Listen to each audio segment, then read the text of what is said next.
మానవ వనరుల అభివృద్ధి, ఐటీ, ఎలక్ట్రానిక్స్ మరియు కమ్యూనికేషన్, రియల్ టైమ్ గవర్నెన్స్ శాఖ మంత్రి గారు ఆంధ్రప్రదేశ్ రాష్ట్ర ఉపాధ్యాయుల బదిలీల క్రమబద్ధీకరణ బిల్లు 2025ను పరిగణలోకి తీసుకునేందుకు అనుమతి కోరతారు.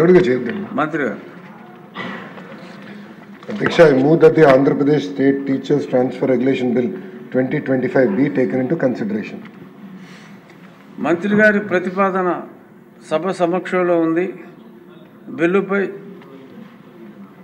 సభ్యులు చిరు చర్చ ప్రారంభించవచ్చు. ఉద్దేశాలు మీరు.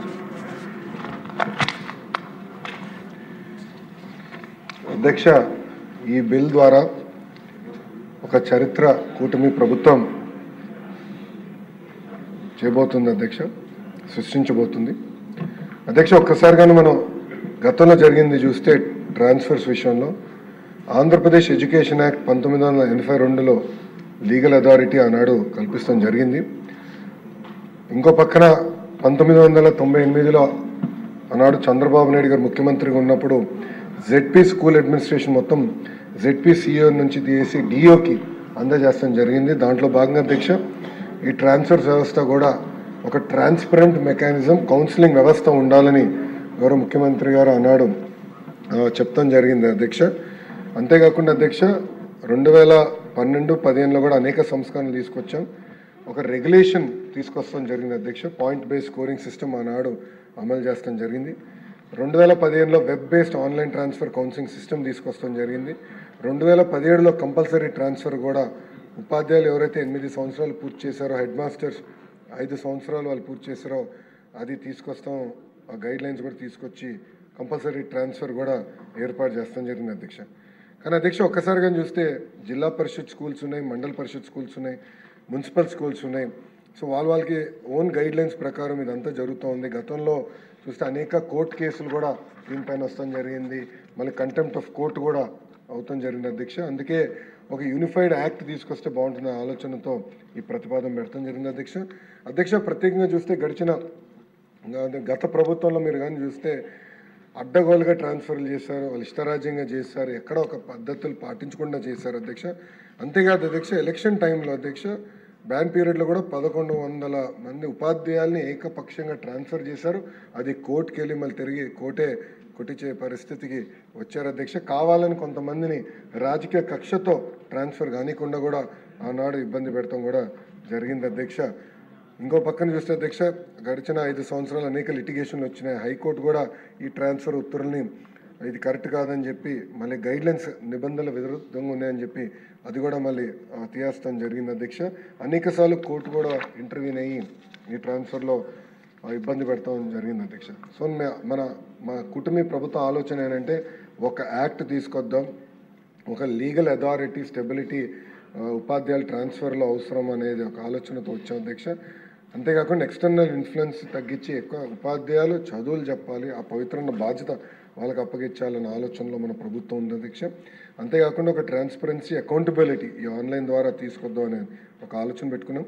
ఇంకో పక్కన ఒక గ్రీవెన్స్ రిడ్రెసల్ మెకానిజం కూడా దీంట్లో పొందుపరచడం జరిగింది. ఇంకో పక్కన ఇది గైడ్ లైన్స్ ఏదైతే ఉందో అది ఎఫెక్టివ్గా ఏర్పాటు చేయాలనే లక్ష్యంతో మన ప్రభుత్వం ఉంది అధ్యక్ష. అధ్యక్ష, గతంలో గైడ్ లైన్స్ అనేది ఉన్నప్పుడు ఏంటంటే లీగల్గా అది వీక్గా ఉండేది అధ్యక్ష. ఇప్పుడు టీచర్ ట్రాన్స్ఫర్ యాక్ట్ వస్తే అది బలంగా ఉంటుంది. ఇంకా స్టెబిలిటీ అనేది ఒకటి ఏర్పడుతుంది. ఎన్ఫోర్సబిలిటీ 100% చేయొచ్చు. ఇంకా ఉపాధ్యాయులు కూడా ట్రాన్స్పరెంట్ మెకానిజం కింద వాళ్ళ సీనియారిటీ ఏంటి, రేపు భవిష్యత్తులో ఎక్కడికి వెళ్ళొచ్చు కూడా వాళ్ళకి తెలిసే పరిస్థితి తీసుకొచ్చేదానికి ఇది చేస్తామని జరిగింది అధ్యక్ష. గత ప్రభుత్వంలాగా ఏకపక్షంగా ఎలాంటి చట్టాలు ఈ కూటమి ప్రభుత్వం చేయట్లేదు అధ్యక్ష. ఒక సంస్కరణ తీసుకురావాలంటే 1 కాదు 2 కాదు 10 సార్లు సంఘాలతో కూర్చుంటున్నాం, ఉపాధ్యాయులతో కూర్చుంటున్నాం, ప్రజాప్రతినిధులతో కూర్చున్న తర్వాతనే ఈ నిర్ణయాలు తీసుకుంటాం జరుగుతుంది అధ్యక్ష. ఒకసారి చూస్తే 2024 ఎన్నికల్లో ఆగస్ట్ నుంచి ఈ ప్రక్రియ ప్రారంభించాం. ఆగస్టులో ఒకసారి, అక్టోబర్లో 2 సార్లు, నవంబర్లో 4 సార్లు ఉపాధ్యాయ సంఘాలతో కూర్చుంటం జరిగింది. ఎస్టీయూఏపీ, పిఆర్టీయూ, ఏటీఎఫ్తో కూర్చుని ఇంక్లూడింగ్ వైఎస్ఆర్సీపీ సంఘం అర్హులు కాకపోయినా చట్ట విరుద్ధంగా వాళ్ళ సంఘంగా గుర్తించారు కనుక వాళ్ళతో కూడా కూర్చుని చర్చించి మల్టిపుల్ రౌండ్స్ డిస్కషన్ అయిన తర్వాతనే ఈ యాక్ట్ని ఫ్రేమ్ చేస్తాం జరిగింది అధ్యక్ష. దాంట్లో స్పష్టంగా ట్రాన్స్ఫర్ గైడ్లైన్స్ కూడా పెడతాం జరిగింది. ప్రిఫరెన్షియల్ కేటగిరీస్ స్పెషల్ పాయింట్స్ కూడా ఏర్పాటు చేస్తాం జరిగింది. ఇంకా జియో 117 ఎటుగో విత్డ్రా చేయాలని కూటమి ప్రభుత్వం నిర్ణయం తీసుకుంది. ఇంకా ప్రత్యామ్నాయం తీసుకొచ్చి తర్వాత ఇది అమలు చేద్దాం అనుకున్నాం. ప్రమోషన్స్ కూడా చాలా ట్రాన్స్పరెంట్గా అర్హులు ఎవరన్నా ఆటోమేటిక్గా జరిగే విధంగా రాజకీయం ప్రమేయం లేకుండా చేసేదాని లక్ష్యంలో మన ప్రభుత్వం ఈ నిర్ణయం తీసుకుందని గౌరవ సభ్యులందరికీ నేను తెలుపుతున్నాను. అంతేకాకుండా అధ్యక్ష, ఈ దాని ముందర కూడా అధ్యక్ష, ఈ టీచర్ ట్రాన్స్ఫర్ యాక్ట్ ఉపాధ్యాయులు అందరూ కూడా అది ఓపెన్ చేస్తాం జరిగింది. వాళ్ళ అభిప్రాయ సేకరణ కూడా చేస్తాం జరిగింది అధ్యక్ష. అది దాదాపు 7,735 సజెషన్స్ ఈ టీచర్ ట్రాన్స్ఫర్ యాక్ట్ పైన ఉపాధ్యాయుల దగ్గర నుంచి కూడా ప్రభుత్వానికి వచ్చింది. అవన్నీ పరిగణలో తీసుకొచ్చిన తర్వాతనే ఈ డ్రాఫ్ట్ అనేది ఏర్పాటు చేస్తాం జరిగింది అధ్యక్ష. దాంట్లో స్పౌస్ గ్రౌండ్స్ కానీ డిసబిలిటీ మెడికల్ క్రైటీరియా కానీ ఇంకో పక్కన మున్సిపల్ టీచర్స్ కూడా దీంట్లో ఇంక్లూడ్ చేస్తాం జరిగింది అధ్యక్ష.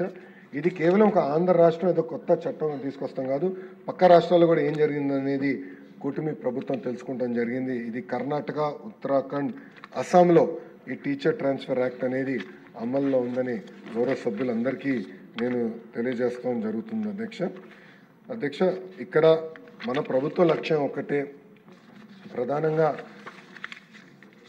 తాండాల్లో ఉన్న ప్రభుత్వ పాఠశాలల దగ్గర నుంచి మున్సిపాలిటీలో కార్పొరేషన్లో ఉన్న ప్రభుత్వ పాఠశాలల వరకు కూడా పిల్లలకి సమర్థవంతమైన ఉపాధ్యాయులు నియమించాలి, మెరుగైన విద్య అందించాలి లక్ష్యంతో ఈ యాక్ట్ని కూడా నియమిస్తాం జరిగింది అధ్యక్ష.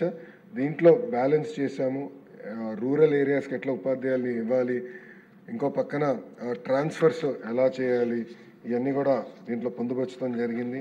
ప్రత్యేకంగా కొంతమందికి ఎస్పెషలీ మన దీంట్లో ఐటీడీఏ ఏరియాస్లో ఉంది, అంటే కేంద్ర ప్రభుత్వం గుర్తించిన ట్రైబల్ ఏరియాస్లో పనిచేసిన ఉపాధ్యాయులకి ప్రత్యేకంగా ఎక్స్ట్రా పాయింట్స్ కూడా ఇచ్చి వాళ్ళని ప్రోత్సహించాలనే లక్ష్యంతో